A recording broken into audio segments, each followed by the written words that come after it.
Hoy es solo una pieza de museo, una parte de la historia que sigue viviendo mucho después de que el sistema político que la creó haya desaparecido. Una vez fue un arma letal de guerra. Como la avispa, sus brillantes colores avisaban a los que surcaban el cielo de que era una máquina de cuidado.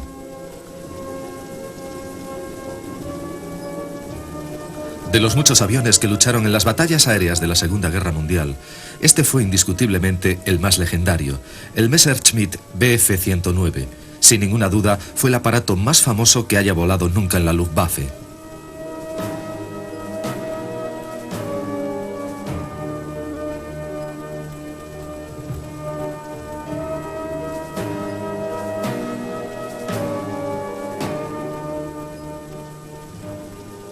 Se ha estimado que un enjambre de más de 35.000 unidades del 109 se construyeron en total, convirtiéndose en el avión de combate más numeroso de la historia. Han sido muchos los que han dicho que fue el mejor luchador de la guerra, pero, sin excepción, todos admiten que fue la piedra angular del poderío aéreo nazi.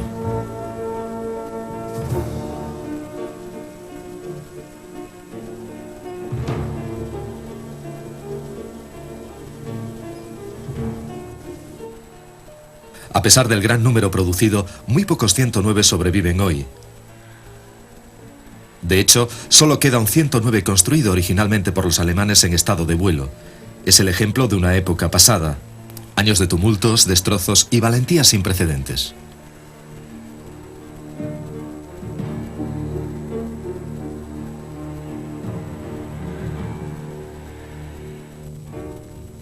Pese a sus distintivos nazis, este 109 fue construido en Sevilla por Hispano Aviación. Esta compañía voló su primer 1109 en denominación española en marzo de 1945, pasando en 1953 al 1109 M1L Buchón con motor Merlin. En España se construyeron varias versiones, algunas biplazas con motores Hispano y Merlin. Cuando el último HA-1112 voló en Sevilla en 1956, se cerró un ciclo de 21 años de fabricación de este caza, con una cifra total probable de 35.000 unidades. Todavía evidentes sus bellas, resueltas y siempre amenazantes líneas que una vez fueron tan familiares en los cielos de Europa.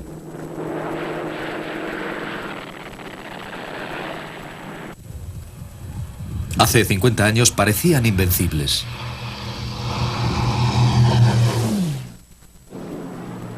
Pilotados por los más hábiles jóvenes alemanes, volaron una y otra vez hacia la victoria. Pero hacia el final de la guerra, un exhausto piloto de la Luftwaffe confesaba: «Cada vez que cierro la carlinga, siento que estoy cerrando mi propio ataúd».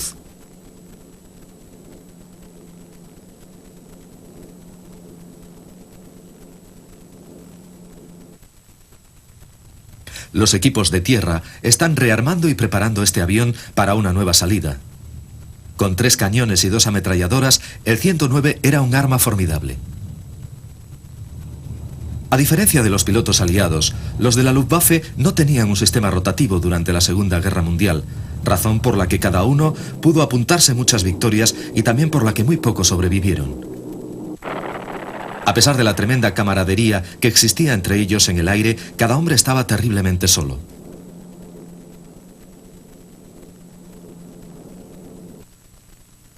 Los pilotos de combate surgieron como una casta militar aparte durante la Primera Guerra Mundial. Pero el éxito de hombres tan inmortales como Oswald Welke y Manfred von Richthofen, este último quizás el piloto de combate más famoso de la historia, fue tan legendario como breve.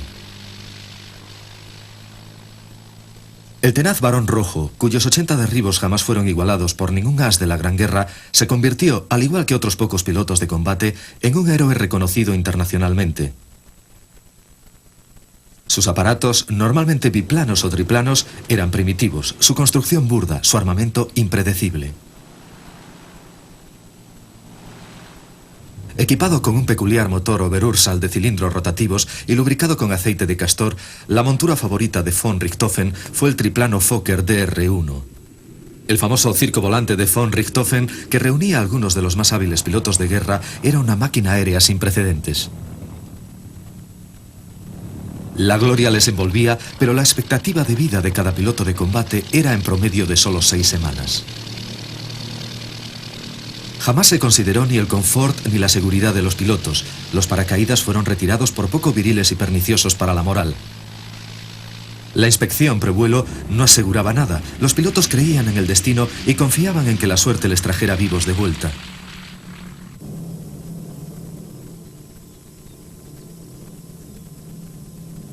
Oswald Belke, que había enseñado a von Richthofen el arte de combate aéreo, fue derribado y muerto antes de poder celebrar su 26 cumpleaños. Von Richthofen, segundo por la derecha, fue enrolado por Belke como uno de los primeros miembros del Circo Volante. El 17 de septiembre de 1916, el Barón Rojo, como muy pronto fue conocido, se anotó su primera victoria cuando envió a tierra a un piloto inglés envuelto en llamas. Repetidamente condecorado, Richthofen fue más tarde derribado y muerto sobre trincheras inglesas y enterrado por sus propios enemigos con todos los honores militares. Entre los alumnos de Belke había otro joven as que acabaría siendo el comandante supremo de la Luftwaffe de Hitler. El nombre del aprendiz era Hermann Göring. Cuando heredó el mando del Circo Volante de Richthofen, quiso alterar la filosofía del combate que enseñara Belke. Esto no le hizo ganarse la simpatía de los más veteranos, pero como Richthofen fue condecorado por méritos de guerra. Göring sobrevivió a la guerra y, acreditado por sus 22 derribos durante los años 20, se introdujo en la explosiva arena de la política alemana. Una década más tarde, alcanzaría un increíble poder como parte del recién formado Partido Nacional Socialista de Adolf Hitler. Durante la Primera Guerra Mundial, el concepto Jasta de Belke, o escuadrón aéreo de persecución, fue puesto en práctica por una escasa pero valiente fuerza aérea imperial alemana. La Jasta, a base de Fokker D-7, representaba en 1918 la tecnología de combate más avanzada de la época. Al final de la Gran Guerra, el pueblo alemán se enfrentaba a un futuro sombrío e incierto. Con su ejército diezmado y su infraestructura física y política en ruinas, los alemanes tenían muy pocas opciones y muy poca esperanza. Pero todavía les aguardaba un desastre aún mayor. Tras el Tratado de Versalles, la antes poderosa Wehrmacht quedó restringida a 100.000 hombres, pero sus comandantes prusianos interpretaron la limitación a 100.000 oficiales. Poco a poco fue emergiendo un numeroso ejército clandestino irregular y más tarde el armamento necesario para equiparlo. La débil democracia alemana, la República de Weimar, no fue capaz de reactivar la anémica economía de la nación. Muy pronto, la desesperada población cayó en las manos de los fanáticos.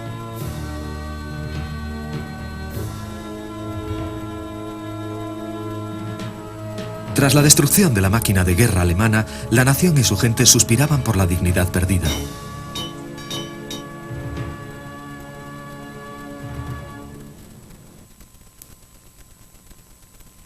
El Tratado de Versalles prohibió toda forma de aviación militar alemana, pero con el tiempo la aviación civil reapareció lentamente y algunos pequeños equipos se fueron uniendo hasta formar la aerolínea nacional Lufthansa.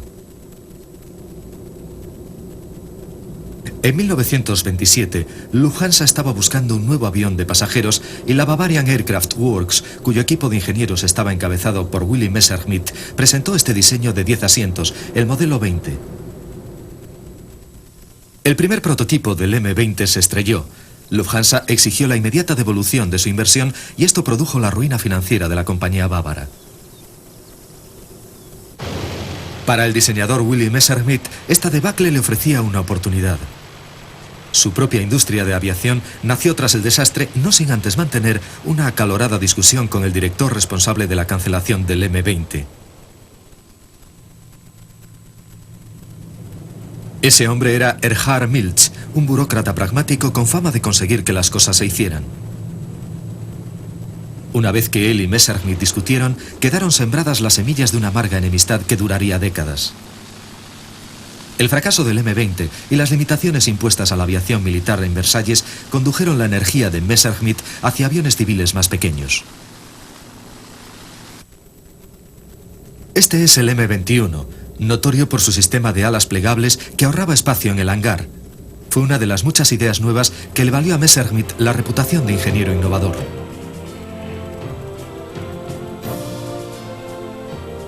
En 1932, el partido nazi había logrado el control del Reichstag o Parlamento alemán y Hitler inició rápidamente la tarea de promocionar a los miembros del partido o, cuando menos, a los simpatizantes de la causa hasta posiciones de poder a todo lo largo del entramado del gobierno.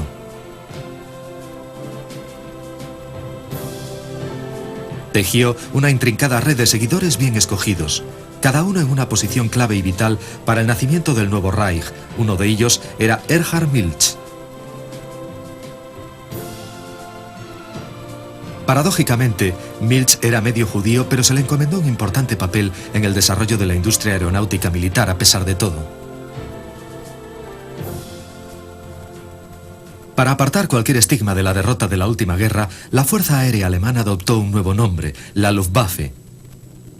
Pero en aquella reconstrucción, sus diseñadores seguían mirando al pasado. El punto de salida fue el Pfalz D-12, un caza biplano y uno de los primeros en incorporar el fuselaje totalmente metálico.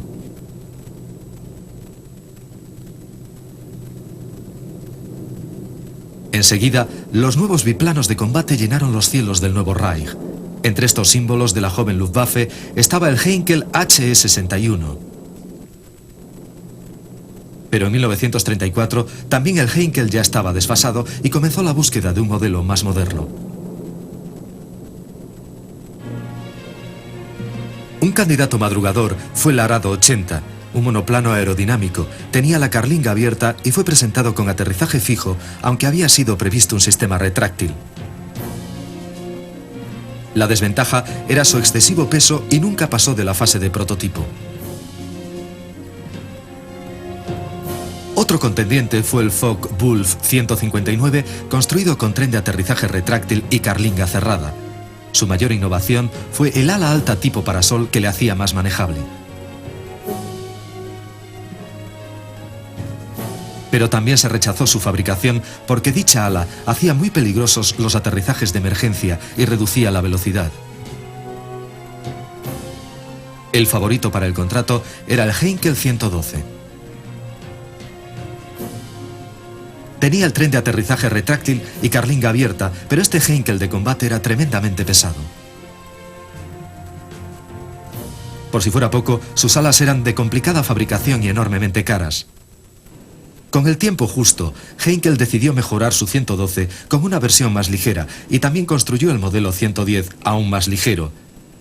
Al final, ninguno de los dos consiguió el contrato. En lugar de ellos, el contrato se fue a una compañía con la que nadie contaba. Había fabricado un aparato que lo tenía todo, pero sin embargo, había sido excluido de la competición.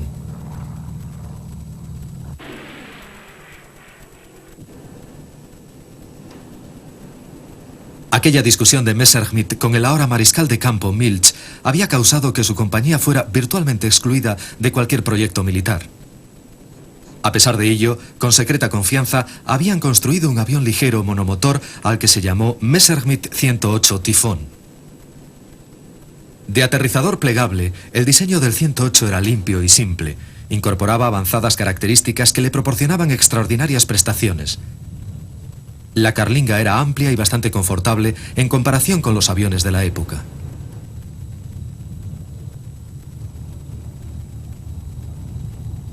Para probar la eficacia de su diseño, Willy Messerschmitt inscribió su 108 en la carrera alrededor de Europa. Y aunque no logró el primer lugar, el conjunto de sus características lo convirtieron en el ganador real. Los que lo vieron quedaron tan impresionados con el avión que Milch recibió muchas presiones para eliminar sus prejuicios contra Messerschmitt.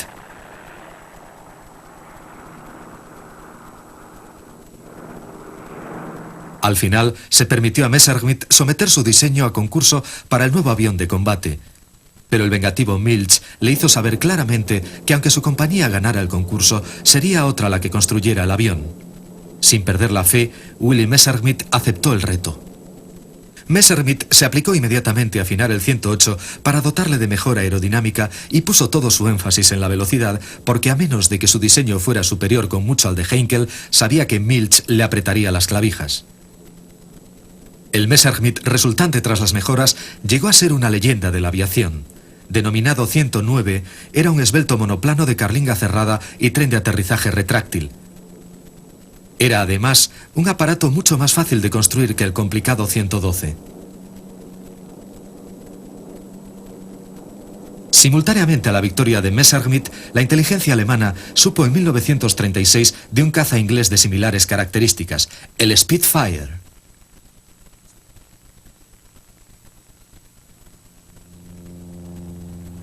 El Messerschmitt 109 introdujo muchas novedades.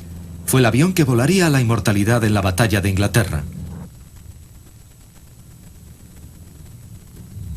Con su estrecho aterrizador, el impacto de la toma de tierra era absorbido por el fuselaje y no por las alas. Su aguijón era un cañón colocado sobre el motor que disparaba a través del cubo de la hélice con mortal precisión.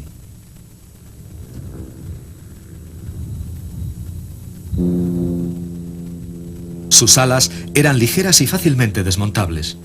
Una vez desmontadas y colocadas a lo largo del fuselaje, el aparato ocupaba un volumen reducido, facilitando su transporte por tierra o vía férrea.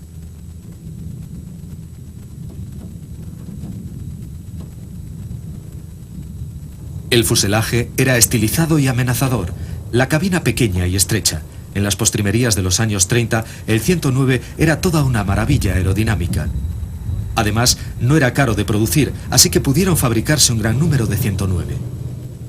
El modelo E y F, y más tarde el G, fueron las versiones clásicas y las producidas en mayor cantidad.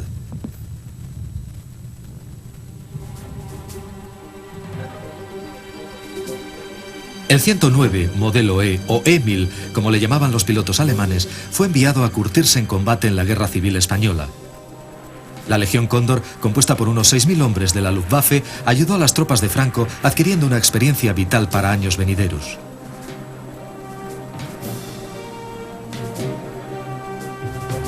En España surgió la nueva generación de pilotos de la Luftwaffe.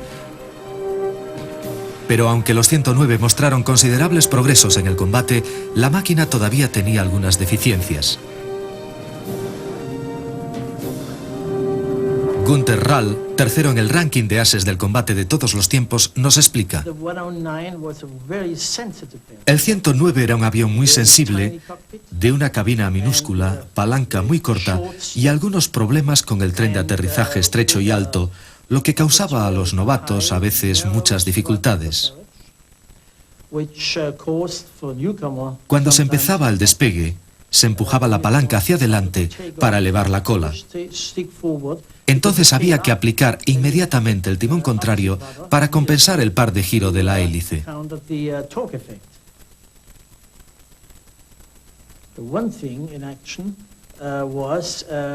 Su punto flaco en combate era la pobre estabilidad lateral a altas velocidades y el hecho de que las aletas de las alas a veces se abrían durante virajes cerrados.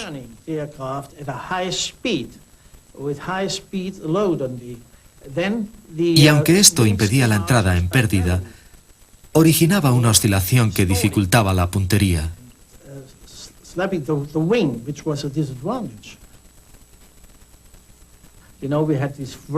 Tenía aquella extraña carlinga y además tras la cabeza del piloto una placa de acero para protegerla. La cabeza estaba protegida, sí, pero anulaba la visión trasera. Así que en los primeros días pusimos en la cabina un retrovisor, pero la vibración del avión era tan fuerte que no se podía ver nada en el espejo y si veías a alguien en él, solo era una cuestión de segundos que te derribasen, porque ese alguien estaba ya completamente detrás de ti. A pesar de que el Messerschmitt 109 tenía una avanzada y aerodinámicamente eficaz célula, como todos los cazas, la clave de su éxito estaba en el motor. Para muchos 109 fue el Daimler-Benz 600. Hoy en día es posible admirar una de esas plantas motrices únicas gracias al fenomenal trabajo del equipo de restauración de Messerschmitt en el Museo Imperial de la Guerra en Duxford. Ian Mason, del equipo de restauración, nos explica. El motor que tenemos delante es un Daimler-Benz DB605A del Messerschmitt Bf109G. El motor en sí es bastante convencional en su diseño, con 12 cilindros en V, excepto en que está invertido. Motores como los Merlin o Allison o cualquiera de su clase están todos ellos en V hacia arriba, con el carburador aquí en el centro. Los alemanes cambiaron esta configuración colocando la V en posición invertida y reemplazando el carburador con una unidad de inyección de combustible, lo que le da mucha más rapidez de respuesta al motor. Cuando se acciona el acelerador, se consigue una respuesta casi inmediata. Y también se evitan los problemas con los Gs negativos, lo que fue muy importante en la época de la batalla de Inglaterra. E incluso bajo los estándares de la ingeniería actual, el motor Daimler-Benz sigue siendo magnífico, como lo demostró la inspección hecha por Rolls-Royce. Los de Rolls se lo llevaron a su local, lo midieron y encontraron que estaba dentro de las muy estrechas tolerancias de fábrica.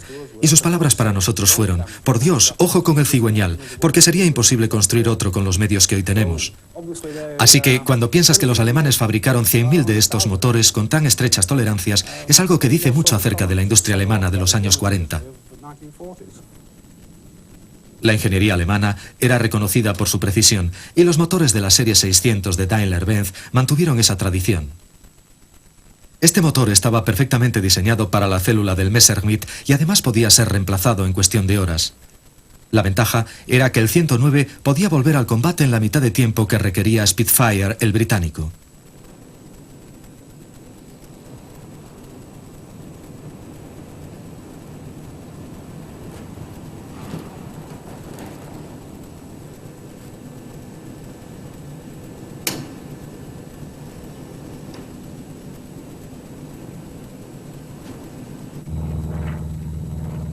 Para una mejor comprensión de cuán excepcional era el diseño del Messerschmitt, solo hay que compararlo con otros aparatos de la época. Por aquellos mismos años, la Fuerza Aérea Italiana, en tiempos considerada la mejor de Europa, volaba modelos como el Macchi 200. Escaso de potencia y armamento, era un aparato una generación por detrás del 109.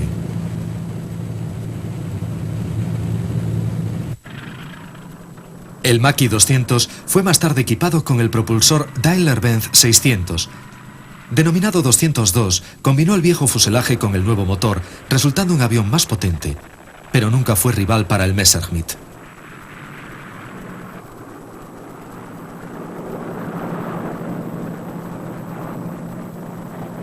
La Fuerza Aérea Soviética tenía su propio caza de motor de cilindros en línea. Los primeros MiG estaban todavía desarrollándose, pero en 1939 ninguno de ellos estaba en servicio. Más tarde, en combate contra un experimentado piloto de 109, raramente el MiG podría tener una oportunidad. Los Estados Unidos también tenían cazas monomotores en servicio. El Bell P-39 Airacobra tenía un cañón que disparaba a través del morro, muy parecido al 109, pero al contrario del Messerschmitt, el motor del Airacobra estaba colocado detrás del piloto y unido a la hélice a través de un largo eje de transmisión. El piloto accedía a la cabina a través de una puerta de forma parecida a la de un automóvil.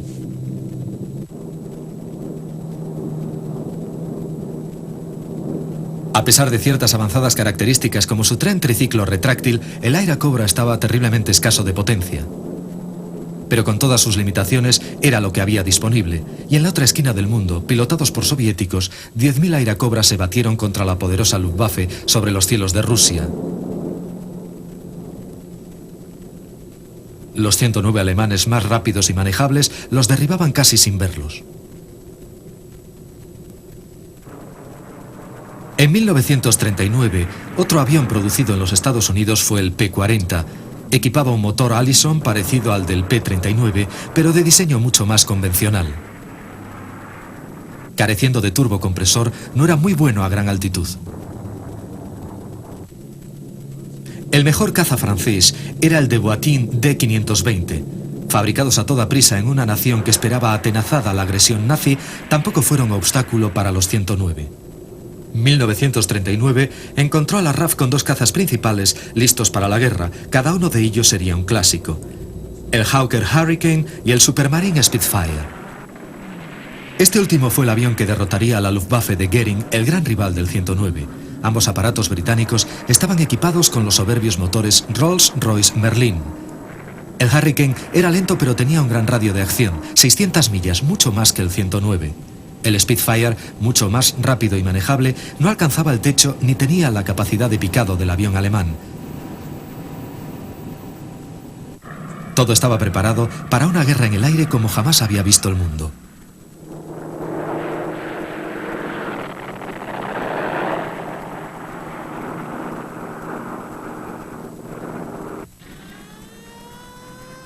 El 1 de septiembre de 1939, Alemania lanzó a Europa a la guerra.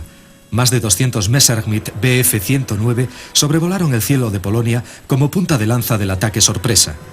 Sin ninguna duda, el mejor avión de combate del momento estaba además pilotado por los mejores aviadores del mundo. Curtidos en el combate en España, los hombres de la Luftwaffe arrasaron el país derribando todo lo que encontraron a su camino.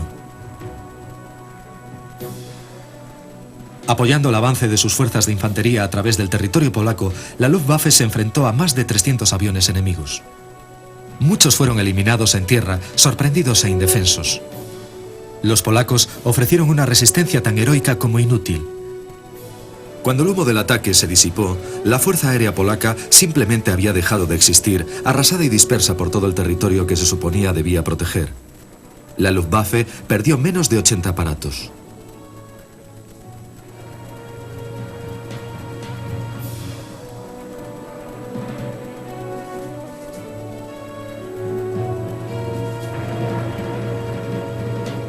La misma historia se repitió a través de Europa. Noruega, Holanda, Bélgica y Francia fueron engullidos por la implacable marea de los ejércitos alemanes. Sobre ellos, el omnipresente 109 era un paraguas de acero asegurando la supremacía aérea en cada paso del camino. En junio de 1940, la fuerza expedicionaria británica enviada en ayuda de los franceses estaba atrapada en un cerco mortal. A pesar de que el milagro de Dunkerque salvó a cerca de 350.000 soldados aliados, el precio que se pagó por la evacuación fue alto. 44.000 soldados franceses y británicos fueron muertos o capturados. Sobre aquellas playas, los Messerschmitt 109 hicieron su día.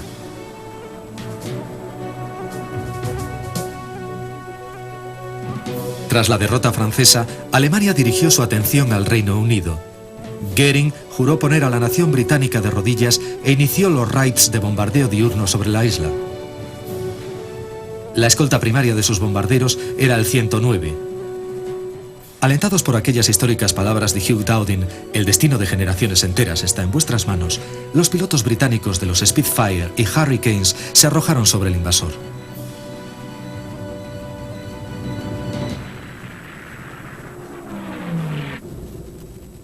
Hitler anunció: profetizo que un gran imperio será destruido. Pero junto al optimismo del Führer, los puntos débiles de los 109 empezaron a emerger. Con un radio de acción a velocidad de crucero limitado a 410 millas, sus pilotos solo disponían de 20 minutos útiles de combate. En cierta ocasión, de una docena de sedientos 109 que regresaban de una misión, 5 tuvieron que aterrizar de emergencia sobre suelo francés y los otros 7 fueron tragados por el Canal de la Mancha. Los británicos tenían muchos Hurricanes en servicio y muy pronto los pilotos de la RAF aprendieron a luchar con estos lentos aparatos contra los bombarderos enemigos, mientras los más rápidos Spitfire mantenían ocupados a los 109, haciéndoles gastar su precioso combustible.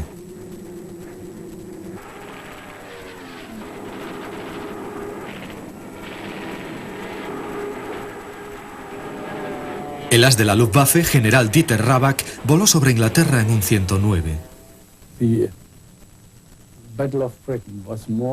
La batalla de Inglaterra estuvo diseñada y controlada por el alto mando. Nos ordenaban lo que teníamos que hacer exactamente y la mayoría de las veces eran misiones de escolta a los bombarderos. La misión de escolta, especialmente la escolta cercana, significa perder las ventajas naturales del piloto de caza: su rapidez, su altitud e incluso su habilidad. Tienes que fijar su velocidad y altitud a la de los bombarderos, que obviamente eran bastante más lentos que los ME-109.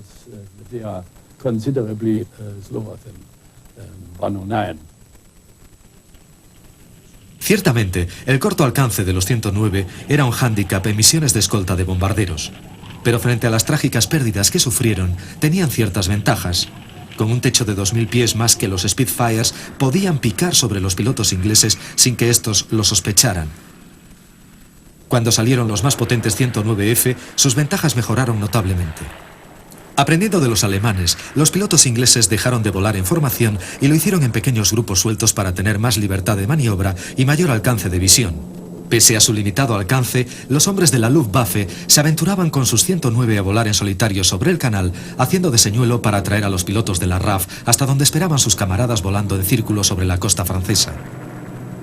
Los pilotos de la RAF volaban hasta 7 veces diarias. El destino de los aviadores de ambos bandos se decidía en combates donde el periodo de lucha real duraba menos de 15 minutos. De forma global, esos desesperados y breves choques de hombres y máquinas determinaron el destino de sus naciones. Aunque algunos pilotos alemanes consideraban al Spitfire más maniobrable, ingleses que volaron con Emils capturados, como los hombres de la Luftwaffe llamaban a los 109E, juzgaron los dos modelos muy similares. General Dieter Rabach fue más que un piloto, también un instructor y mentor de los jóvenes pilotos a su mando. Su trabajo consistía en combinar y apilar hombre y máquina para un único propósito, el combate aéreo. Cada piloto tenía su propio avión. Si este no estaba disponible, podía entonces coger un sustituto, aunque normalmente pilotaba su aparato en el cual estaban su primer y su segundo mecánico.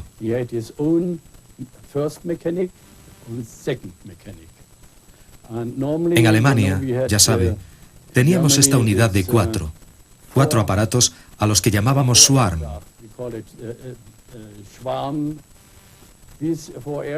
Estos 4 aparatos tenían siempre los mismos responsables de armamento y uno de ellos, siempre el mismo, se encargaba de los sistemas hidráulicos.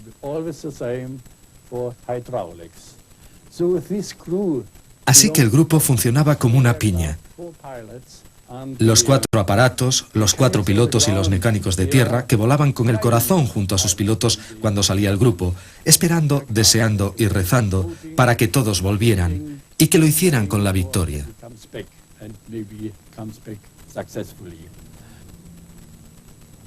El hombre de este avión fue todo un símbolo, no solamente por ser un excelente piloto de combate, sino por sus innatas cualidades de liderazgo que se desvelaron cuando sirvió en España. Finalmente, todo ello llevó a su nombramiento como general de aviación de caza. Werner Mölders fue una inspiración para los jóvenes pilotos alemanes. Aunque Mölders solo respondía ante Göring, se distanció paulatinamente del alto mando, prefiriendo estar con sus hombres. Este católico devoto nunca se avergonzó de confesar en público el miedo que frecuentemente experimentaba antes de entrar en combate y el shock que siempre le quedaba después. Primero como piloto y luego como general, hizo mucho para revivir el viejo espíritu de Richthofen, el Barón Rojo. En 1941, Hitler se embarcó en la fatal invasión de Rusia. Volviendo del frente del este, ya lejos de los cañones enemigos, el avión de transporte que traía a Werner Mölders se estrelló. Alemania había perdido uno de sus primeros auténticos héroes de guerra. Toda la nación lloró la muerte de su general, pero otro gran as iba a reemplazar a Mölders. Se llamaba Adolf Galland. También había luchado en España. 94 pilotos enemigos habían caído bajo su fuego. En este plano es el primero por la derecha. Era un piloto muy experimentado y un líder en el aire, cosas que no significan siempre lo mismo. Teníamos grandes pilotos individuales, grandes tiradores, pero no siempre capaces de liderar una unidad en el cielo. Eran combatientes solitarios. Galland fue además un gran líder, y cuando Mölders murió, él cogió el relevo como general del arma de caza e hizo mucho por la Luftwaffe. Su obsesión, su opinión era, en el 41 o 42, cuando fue nombrado,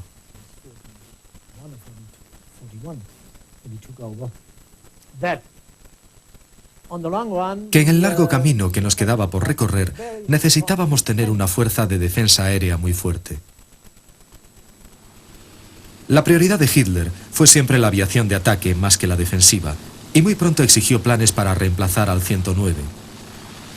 Así nació el Focke-Wulf 190, conocido como el pájaro carnicero. Para algunos fue el mejor combatiente alemán de la guerra. El 190 y el 109 volaron ala con ala en el cruel conflicto del Frente del Este. Allí, las adversas condiciones probaron a hombres y máquinas hasta el límite. En la ácida prueba de guerra, el 190 se mostró como más avanzado que el 109, pero muchos pilotos todavía preferían el viejo 109.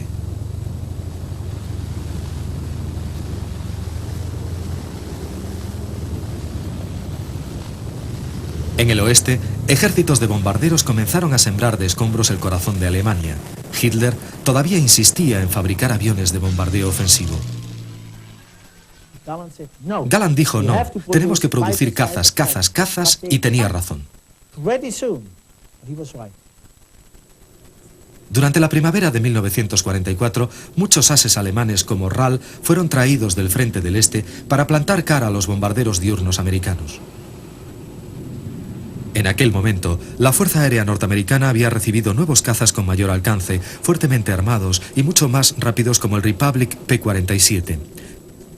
Por primera vez, los cazas norteamericanos podían escoltar a sus bombarderos muy dentro de Alemania hasta golpear el corazón del mismo Tercer Reich. La aviación aliada estaba ya haciendo aquello que Goering había jurado que nunca ocurriría. Bombarderos de gran alcance como el Consolidated Liberator y el Boeing B-17 dejaban diarias huellas de su paso por Alemania, protegidos por una fuerte escolta. Los pilotos de los 109 esperaban tensos su llegada. Escuchábamos por la radio que los bombarderos de la octava Fuerza Aérea estaban sobrevolando Inglaterra. Cuando abrían sus radios y las sintonizábamos, podíamos imaginar lo que iba a pasar ese día. Escuchábamos la primera alerta y esperábamos 15 minutos, y seguidamente 10, 5, hasta que el comandante decía, se están aproximando con sus escoltas a este área, y finalmente añadía, ok, a pelear.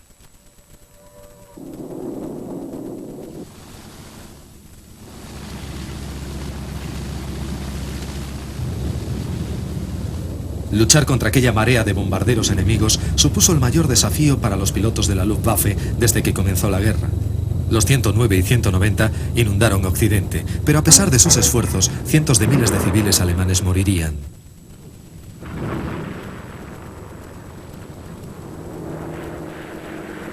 La Luftwaffe tenía entonces la ventaja del defensor.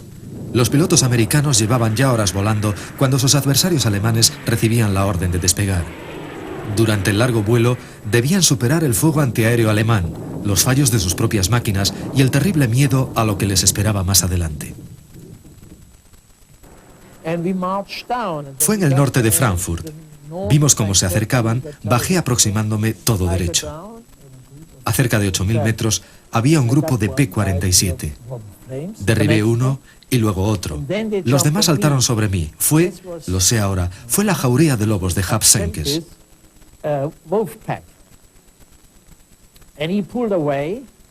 El segundo elemento de los cuatro saltó encima de mí.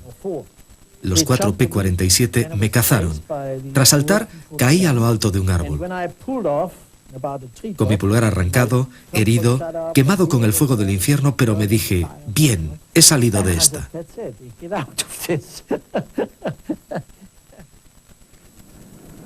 Fue su único derribo tras 275 victorias conseguidas en años de duros combates, pero pudo salvar la vida.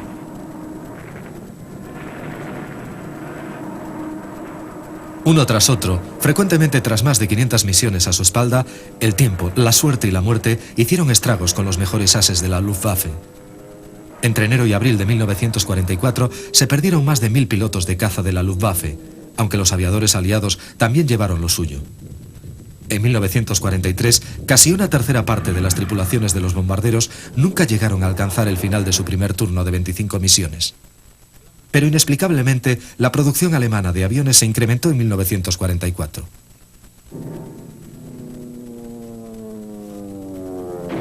Los escoltas norteamericanos regresaban de sus misiones provocando enormes daños sobre toda clase de objetivos.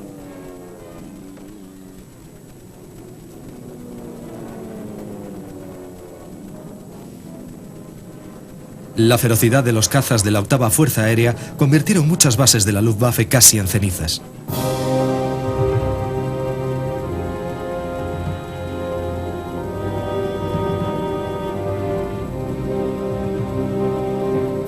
El merodeo de los cazas americanos se hizo tan numeroso que los campos de aviación grandes tuvieron que ser abandonados. Los restos de la orgullosa fuerza que un día había conquistado toda Europa, como último recurso, tuvo que esconder sus aviones en los bosques cercanos. Desde estas improvisadas bases, los exhaustos pilotos de los 109 volaban ahora con la certeza de que la guerra estaba perdida. Pero los hombres de la Luftwaffe eran la única protección que le quedaba a la indefensa población alemana contra los bombardeos. Erhard Mill advirtió que sin ellos el enemigo podría jugar al fútbol con los civiles alemanes. Esta certeza les encorajinó para seguir luchando hasta su amargo final.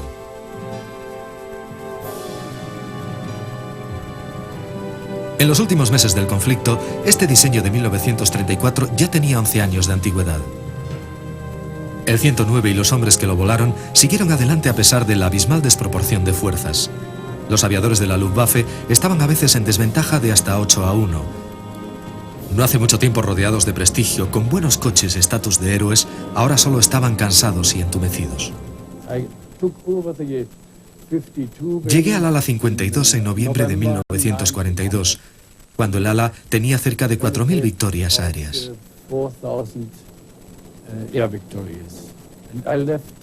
Cuando la dejé 2 años más tarde, tenían más de 10.000.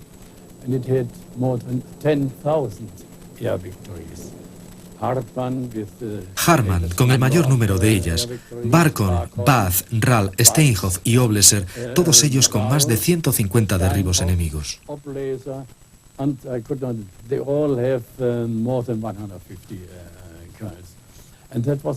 Ese era el éxito. Había tenido hombres excelentes en los puestos clave. Repuestos de combustible escaseaban desesperadamente, pero el viejo 109 era capaz de mantenerse peleando bajo condiciones mínimas. Su motor era una roca y su aerodinámica impecable. Incluso aquel estrecho tren de aterrizaje demostró ser tan fuerte como el resto del aparato. Los mejores ases de la Luftwaffe lograron la mayoría de sus derribos volando el 109. Incluso admitiendo que algunos alcanzaron sus increíbles totales luchando contra aviones inferiores en el frente del este, empequeñecieron las cifras de los mejores ases aliados que rara vez llegaban a los 30 derribos.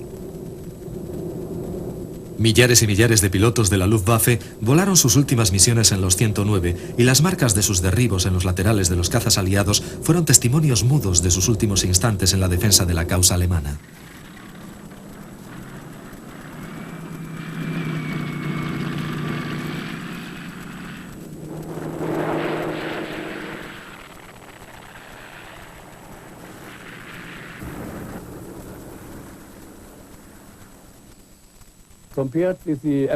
Comparados con los americanos, que normalmente volaban 50 misiones y luego se iban a casa y quizás tenían un segundo turno, nosotros los alemanes tuvimos que volar hasta que la guerra acabase o fuéramos derribados.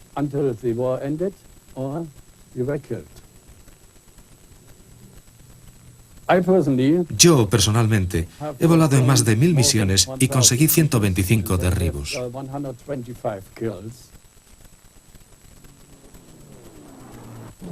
Al colapso de la Alemania nazi, la guerra aérea terminó rápidamente y sin ceremonias. En enero de 1945 quedaban menos de 1 millar de 109. Al final de la guerra, ni siquiera 500 estaban en condiciones de vuelo.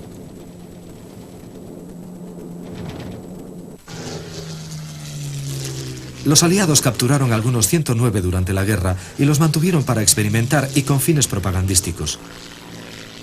Consiguieron adaptar fácilmente otros repuestos al avión y los pilotos aprendían a volarlo simplemente arrancando el motor y despegando.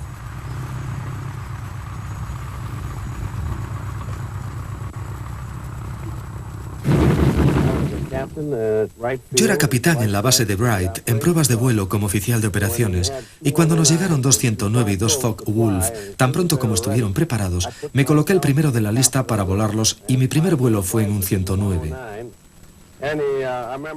Y me elevé. Después de alcanzar altura, otro de nuestros pilotos con un P-51 se me acercó. Así que subimos más e hicimos una prueba comparativa. El 109 lo hizo bien, pienso que muy bien. Me gustaron sus características: pequeño tamaño, gran aceleración, sus velocidades de ascenso y de picada y sus grandes posibilidades de maniobra. Su timón de profundidad respondía mejor que el del Spitfire o P-51. Al aterrizar, ya sabe, estábamos todos preocupados por aquel estrecho y alto tren de aterrizaje, aunque realmente no era un problema real aterrizar. El 109, a pesar de la visibilidad de la carlinga, que todos los pilotos criticaban, resultaba un cómodo avión de caza. Hoy, muy pocos sobreviven. Algunos son españoles, de Hispanoaviación, irónicamente equipados con motores británicos Rolls-Royce Merlin, frente a sus homólogos alemanes que tienen diferente forma del carenado del motor y sus hélices de 4 palas.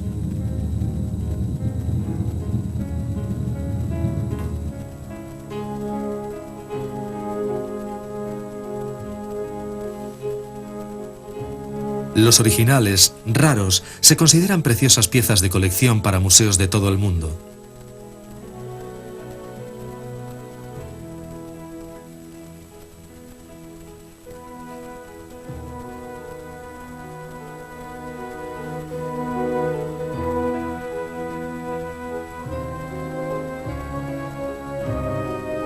Testimonio de la obra del genial Willy Messerschmitt, están ahora mimados y cuidados como niños por equipos que vigilan cada mínimo componente.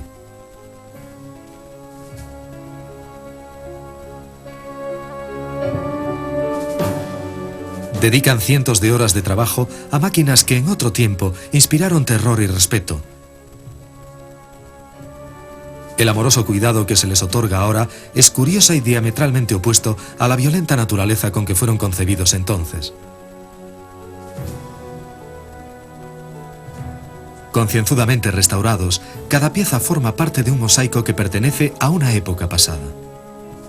Una época en la que el ME-109 fue enviado a proteger los bombarderos alemanes en su intento de destruir el espíritu y la tierra de la población inglesa.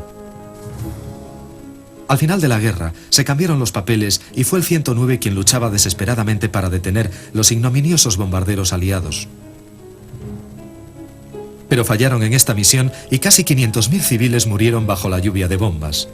El mariscal de campo Milch lamentó que la única materia prima que no puede reponerse es la sangre humana.